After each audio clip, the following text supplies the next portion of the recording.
चंद्रदेव देवऋषि नारद के कहने पर शिवलिंग का निर्माण करते हैं, पूजन करते हैं, आराधना करते हैं, अर्चना करते हैं। चंद्रदेव भगवान शंकर की आराधना में डूब जाते हैं और आराधना करते करते करते करते करते भगवान शंकर प्रकट नहीं हुए, तब चंद्र और दुबले होते चले गए और दुर्बल होते चले गए।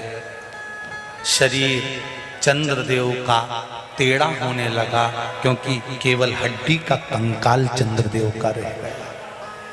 मांस काया टपक टपक कर गिरती रही और चंद्रदेव की काया जब और शिथिल होती गई, एकदम दुर्बल होते चले गए। सारे पूरे महीने में चंद्र की स्थिति में भूल गए और वो आईएएस ऑफिसर बन गया, उतने में भूल गए। पर कभी एक बार भी गर्व रखकर छाती पर हाथ रखकर नहीं कहा कि मेरा ठाकुर इतना पढ़ा लिखा है, पेट भरना जानता है। हमने अपना देखा।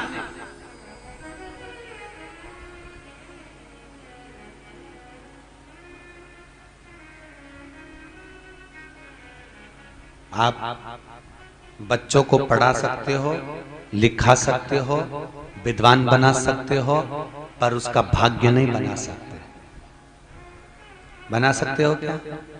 भाग्य एक माँ बाप, एक पिता अपनी बेटी का विवाह अच्छी जगह करना चाहता है, खूब धनपति के यहाँ, करोड़पति के यहाँ। एक पत्नी ने अपने पति से कहा, सुनो तुम दुनिया भर में इतना दान पुण्य करते रहते हो, तुम्हारी बेटी इतनी दुखी है, उसको क्यों नहीं कुछ देते? पति बोला, नहीं दूंगा। क्यों नहीं देना चाहते? उसकी किस्मत बेकार है। ओहो, अब पत्नी तो पत्नी ने पति से कहा, तुम दूसरे की किस्मत, तुम कह रहे हो उसकी किस्मत बुरी है, तो क्या तुम भाग्य लिखना जानते हो क्या? पति बोला, मैंने सब मालूम है, उसका भाग्य अच्छा नहीं। अगर भाग्य अच्छा होता तो 2 रोटी अच्छे प्रेम से खा सकती थी, पर उसकी किस्मत में तो मैं क्या करूं? मैंने तो अच्छा ही देखा था ना। पति ने कहा, दे दे, तू मां है, दे सकती है, दे दे। जमाई साहब को एक डब्बा पकड़ा कर का डब्बा देकर के, जमाई साहब मेरी बेटी को दे देना और कह देना तेरी माँ ने लड्डू भेजे हैं दिल्ली के, अगर ऐसे सोना चांदी दूंगी तो जमाई को लगेगा कि मुझे भिखारी समझ रही है, लड्डू दे। जमाई चला, चलते चलते उसको रास्ते में याद आया कि बच्चों की स्कूल की फीस जमा करना है, पैसा है नहीं, क्या करे?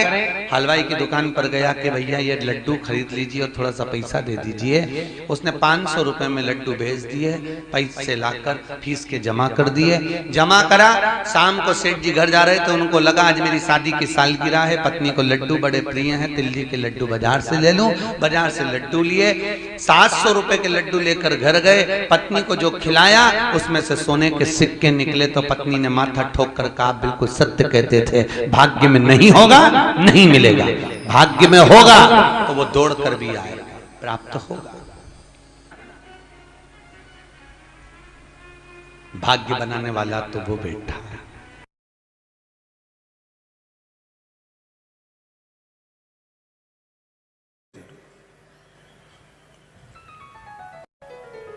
भगवान महाकाल के रूप में विराजमान होते हैं। अगला वर्णन आया है श्री ओमकारेश्वर बाबा का।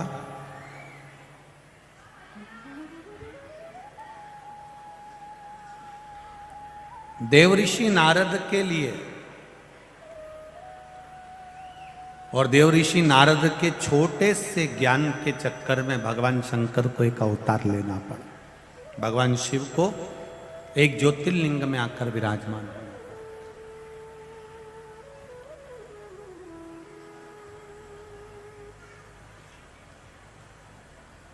12 ज्योतिर्लिंग में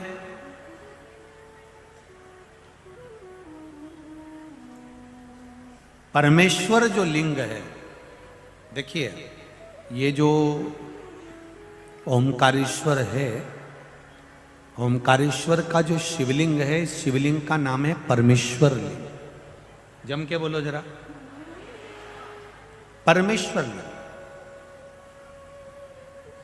ये ओमकारेश्वर हमारे यहाँ शिव महापुराण में, स्कंद पुराण में, लिंग पुराण में ओमकारेश्वर का जो नाम है ये बाद में ओमकारेश्वर आया, पहले आया है परमेश्वर लिंग।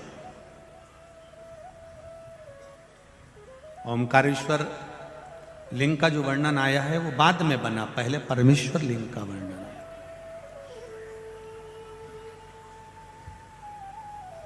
ये जो 12 ज्योतिर्लिंग है हमारे यहाँ पर भारत की भूमि पर, ये जो शिवलिंग हैं इसमें भगवान शंकर की ज्योति विराजमान है। अर्थात ज्योति से मतलब होता है तेज।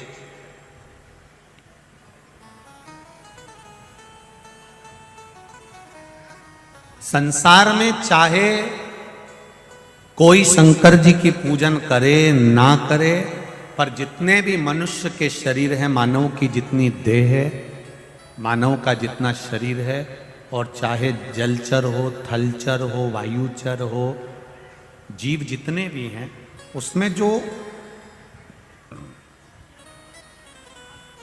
जठर अग्नि होती है,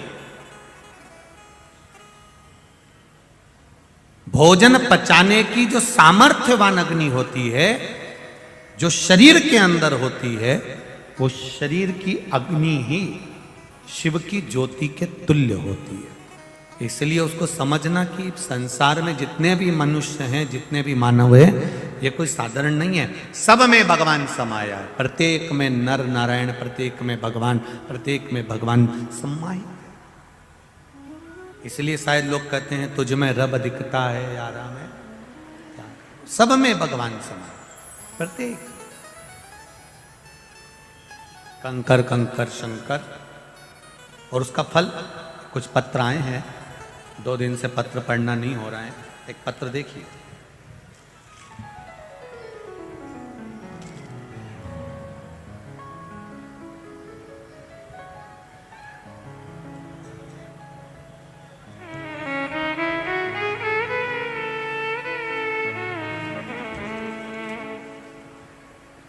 दीपक जी नामदेव,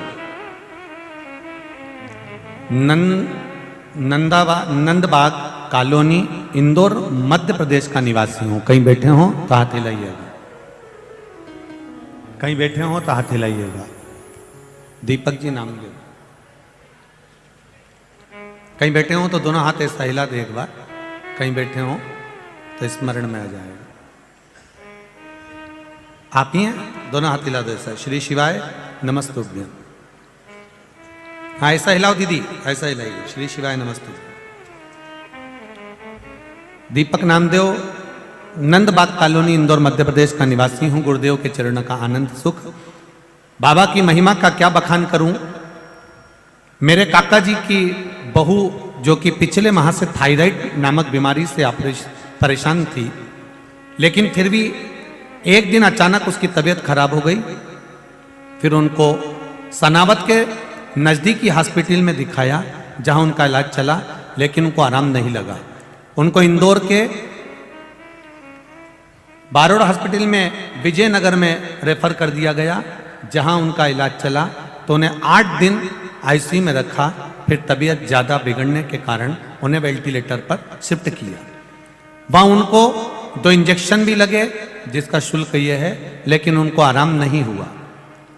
फिर हमने आंवले के पानी से शिवजी के अभिषेक वाला उपाय जो 5 दिन तक करना था वो किया। वेंटिलेटर पर रहने के बाद भी एक दिन अचानक दिन में 3:25 पर उनकी धड़कनें बंद हो गई। डॉक्टरों ने जवाब दे दिया। 3:25 पर डॉक्टरों ने हमारे हाथ में रिपोर्ट दे दी और कह दिया इनमें शरीर में श्वास नहीं।